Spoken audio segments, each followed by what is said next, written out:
In the neighborhood far from the city, where the days seemed to drag on more slowly for women who, like her, couldn't wait for their luck, lived Lucia. Black, the daughter of a strong and hard-working mother, Lucia grew up amid challenges, but also surrounded by stories of resistance. Black, the daughter of a strong and hard-working mother, Lucia grew up amid challenges, but also surrounded by stories of resistance. At 15, Lucia already understood that the world had different eyes for her, not just because she was a woman, but because she was black. At school, she felt the unreasonable looks, the mocking words, the stigmas that came before her. While other girls dreamed of the future, she fought against the invisibility imposed on her by her skin color. As a teenager, Lucia tried to use art to express herself. She wrote poetry and danced in her free time, but the world was not kind to those who tried to assert themselves. Her art, though pure, seemed to have diminished value when it came to a black woman. School didn't welcome her as it should have, and yet she tried to find a path where her voice would be heard. The first major blow in her life came with the loss of her mother, Anna. The woman who had taught her to fight, to be proud of her roots, to be a warrior, was no longer there to give her strength. Lucia found herself alone, with the responsibilities of her home and the need to survive in a world that no longer offered her many opportunities. The grief was heavy, but it didn't defeat her. She clung to her mother's legacy and the promise that her struggle would not be in vain. At 23, already the mother of a young daughter, Lucia found herself facing a society that still rejected her. When she looked for a job, she was always the last one called for interviews.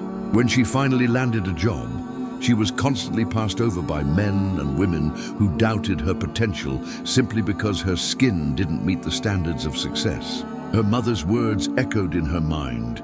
"You have everything it takes to be great, daughter. Don't let anyone define who you are." Lucia then decided she would no longer be an invisible face. She volunteered in local communities, helping other black women find their place in the world, teaching them that together they could be stronger. Her eyes, which had previously been focused on the difficulties, were now focused on the daily achievements, on the smiles of women who, like her, were rising from their falls. The recognition Lucia had always sought arrived, but not in the way she imagined.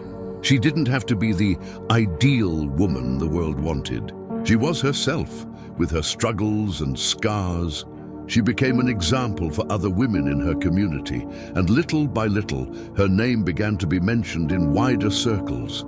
When a social project she created, focused on female and racial empowerment, received funding and support, what seemed impossible became a reality. Lucia became a reference in her field, not only for her competence, but for her commitment to people who had always been forgotten.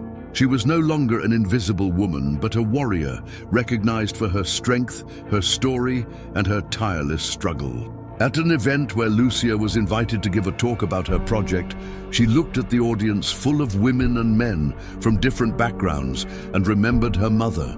Lucia had earned recognition, but more importantly, she had achieved her own peace. She smiled, knowing that her struggle, however long, had been worth every step. The world might have tried to knock her down, but she had risen. She was not just a black woman, but a warrior who, through her story, proved to everyone that true strength comes from the roots of resistance.